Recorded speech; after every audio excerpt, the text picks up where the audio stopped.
Allô? Monsieur le Président, nous avons un problème.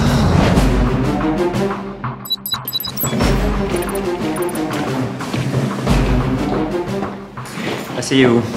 Bon, faites-moi un topo. Général? La situation est catastrophique, Monsieur le Président. 4h45, David a terminé son coït avec Alice. La situation post-coïtale dure depuis 7 minutes et elle le regarde fixement dans les yeux. Ne me dites pas que... Nous pensons qu'elle va lui dire je t'aime. Ok. Quel niveau de l'alerte? Alors, pétillance oculaire 90%, apparition d'une fossette béate de 22 mm, attouchement capillaire toutes les 17 secondes environ. Monsieur le Président, la probabilité du je t'aime est de 95%. Une crise majeure, Monsieur le Président. En tant que ministre des Relations féminines, vous confirmez? Écoutez, je ne pense pas que nous puissions interpréter les intentions d'une femme en se limitant uniquement au nombre de fois où elle se touche les cheveux. Soyez un petit peu sérieux, monsieur. Il va parler. Bah pourquoi tu me regardes comme ça? Je voulais dire que... Mais qu'il est con, ce con! Monsieur le Président, la probabilité est montée à 98%. Ok, on l'exfiltre. Lancement de l'opération toilette. Je crois que j'ai... Attends, faut que j'aille aux toilettes. Asseyez-vous, David. Bon, nous avons un problème. Oh ça va, c'était juste un petit prout. Je suis sûr qu'elle a rien senti en plus. Non, ce n'est pas la raison de cette convocation. Général, briefez-le. David, ce que je vais vous dire est difficile à entendre, mais nous avons toute la raison de croire qu'Alice va vous dire je t'aime dans les secondes à venir. Quoi? Mais ça fait même pas 2 mois qu'on est ensemble. 67 jours exactement. Oui, mais j'ai pas rencontré ses potes. Oui, mais vous avez rencontré sa meilleure amie et ça pèse dans la balance. Je sais pas si je suis amoureux d'elle, moi. Écoutez, c'est justement notre devoir de faire en sorte que vous n'ayez pas à lui répondre. David, la situation est complexe. Il est 5h du matin, vous avez brillamment terminé votre coït, mais vous ne pouvez décemment pas quitter cet appartement sans passer pour un homme de type gros enculé. Voire même gros enculé de sa mère la pute. Mais moi je veux pas la décevoir. La discussion me paraît donc inévitable. À moins d'adopter une stratégie de diversion. Développé. Bien, il y a certains sujets de conversation qui pourraient détourner son attention, comme le shopping par exemple. Mais c'est complètement misogyne, on ne détourne pas simplement l'attention d'une femme en lui parlant bêtement de shopping. Vous avez des idées vraiment rétrogrades. C'est nouveau cette petite veste? Oui, elle vous plaît? Oh, ça me fait plaisir parce que justement je l'ai chinée à côté de la place de la République. Voilà. Et merde. Bien, lancement de l'opération Alpha Shopping. Tiens, je viens de voir dans l'entrée. T'aurais pas acheté des nouvelles chaussures? Ouais, t'aimes bien? Je les ai achetées il y a 10 jours, en fait, elles étaient en solde et je... C'est fou que t'aies remarqué ça. T'es hyper attentionné comme garçon. C'est pour ça que je voulais... Attendez, on a un problème. Ah, il se mord la lèvre. C'est une embuscade. Échec de la mission. Sortez notre gars de ce merdier tout de suite! Pas qu'il fait un peu froid? Je vais me chercher un bonnet. Eh bah super votre opération Alpha Shopping. Maintenant je vais devoir porter un bonnet alors qu'il fait 25 degrés. Gardez votre calme, David. Bon, quelqu'un peut m'expliquer les raisons de cet échec? Eh bien, d'après nos données, remarquez, un nouvel achat vestimentaire entraînerait chez 87% des femmes un surcroît d'affection. Désolé, j'ai sous-estimé les risques d'effets secondaires.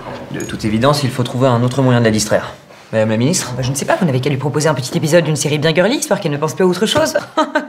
En effet, 18% des incendies domestiques sont causés par des manques d'attention liés à une surconsommation de Grey's Anatomy. Mais c'est pas vrai, vous nous prenez vraiment pour des connes? Bon, ça suffit. La survie de David avant tout.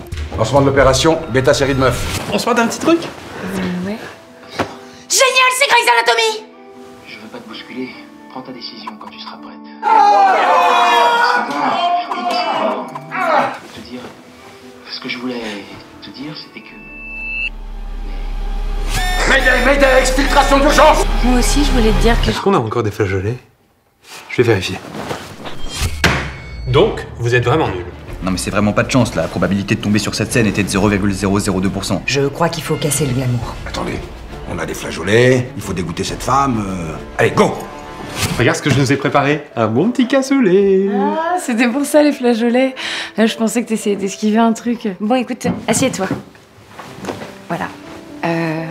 Faut que je te parle sérieusement. Oh, mon téléphone. Bon bah voilà, j'ai plus de portable. Qu'est-ce que je fais maintenant? David, nous avons épuisé toutes les possibilités. Pour vous sortir de cette situation, il ne reste plus qu'une seule solution. Lancement de l'opération Psycho-Kamikaze. Ah, je crois qu'il faut que j'aille aux urgences. Mais qu'est-ce que tu fous, putain? Mais t'es un grand malade ou quoi? T'inquiète pas, hein, j'ai très bien compris que tu voulais absolument pas entendre ce que je ressentais pour toi. Je veux plus te voir, tu te casses. Je peux pas là. Connard! Qu'est-ce que j'ai fait, putain? J'ai plus de meuf, j'ai plus de bras. Faut savoir ce que vous voulez, mon vieux, hein. Mais j'y tiens à cette fille en fait.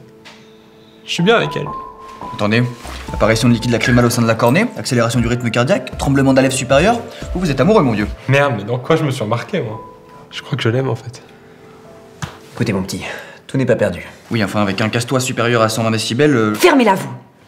David, c'est pas la ministre qui vous parle, c'est la femme. Allez la voir. Dites-lui ce que vous avez sur le cœur. Ok. J'ai peut-être une idée.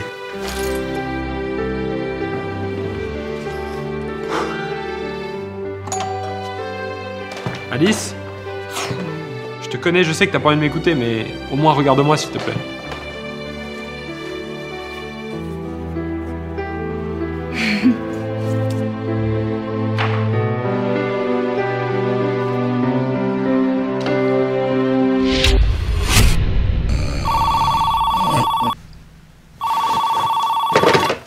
Allô? Madame la Présidente, nous avons un problème. Oui, statistiquement, vous avez 97% de chances de muscler vos zygomatiques en vous abonnant à l'Hollywood. Vous pouvez aussi vous abonner à la chaîne de Pierre Cross, d'autant plus que nous participons à la vidéo qui sort lundi matin sur sa chaîne. Bon, sauf que statistiquement parlant... Fermez-la, vous. Pardon, monsieur le président.